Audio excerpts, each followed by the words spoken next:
I need to do it. I was arrested for my sister's murder, but 3 months later, she was caught alive in another town. And this is how my life was destroyed. I still remember the night they arrested me.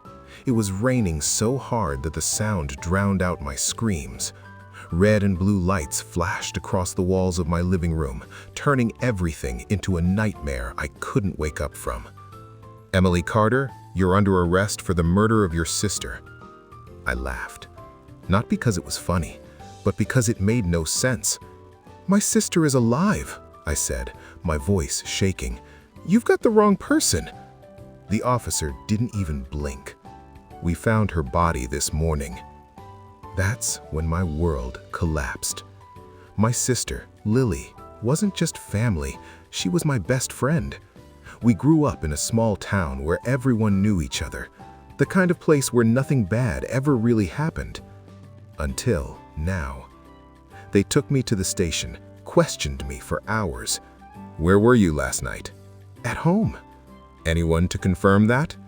"No, I live alone." That was the moment I realized how bad this looked.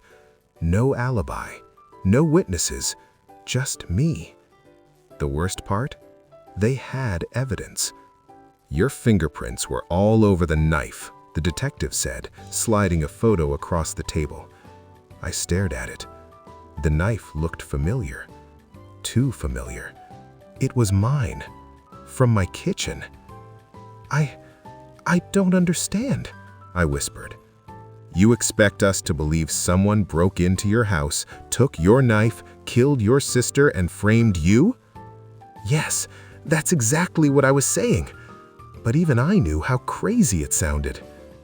The trial came fast. Too fast. The whole town turned against me overnight. People I had known my entire life suddenly looked at me like I was a monster. She always seemed jealous of Lily. I heard they had a fight last week. Rumors spread like wildfire. And the truth? It got buried underneath them. I was sentenced to life in prison. No one listened. No one cared. Except one person.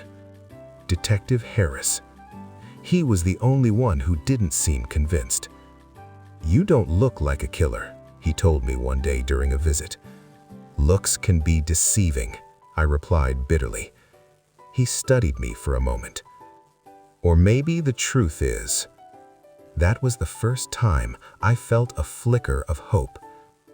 Months passed. Prison changes you. You stop counting days, you stop hoping. Until one day, everything changed. Detective Harris came back, but this time he looked different. Pale, shaken. "We need to talk," he said. Something in his voice made my heart race. "What is it?" He hesitated.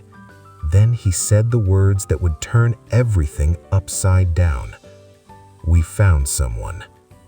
I frowned. "What do you mean?" He leaned closer, lowering his voice. "A woman who looks exactly like your sister." My breath caught in my throat. "That's not possible. I saw the photos. She's dead." That's what we thought, until she walked into a gas station 3 towns over. I felt like the walls were closing in. "Where is she now?" She ran before we could question her. My hands started shaking. If that's her, then who did I supposedly kill? That's when he said something that made my blood run cold. "We're starting to think your sister was never the victim." The investigation reopened, and piece by piece, the truth came out. Lily had secrets, a lot of them. She was living a double life, different names, different towns, different people. Even I didn't know. But the most terrifying part? She had a plan. The body they found wasn't Lily. It was another woman, someone who looked like her, someone she had chosen. She staged her own death, Detective Harris explained. "But why?" I asked. my voice barely above a whisper. He looked at me.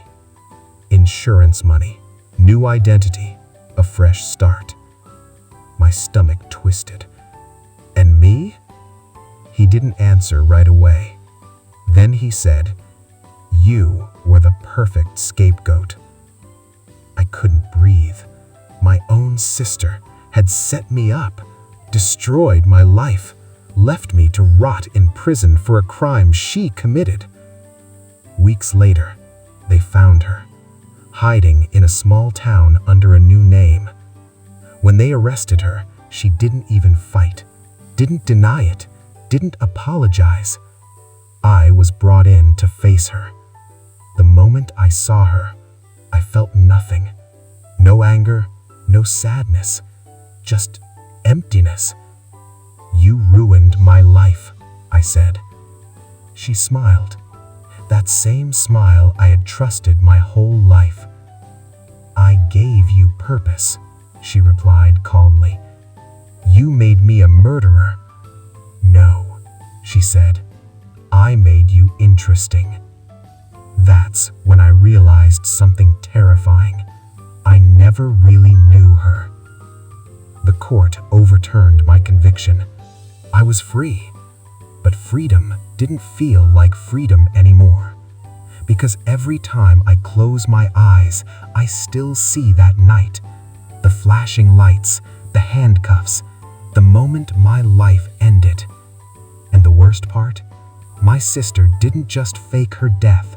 She killed someone to do it, an innocent woman. Sometimes I wonder, if they hadn't found her, would I still be sitting in that cell?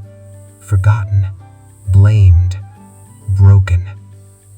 And sometimes, late at night, I think about her smile, and I realize something even more disturbing. She never regretted it, not for a second. If you enjoyed this story, make sure to subscribe, because the next one might be even darker.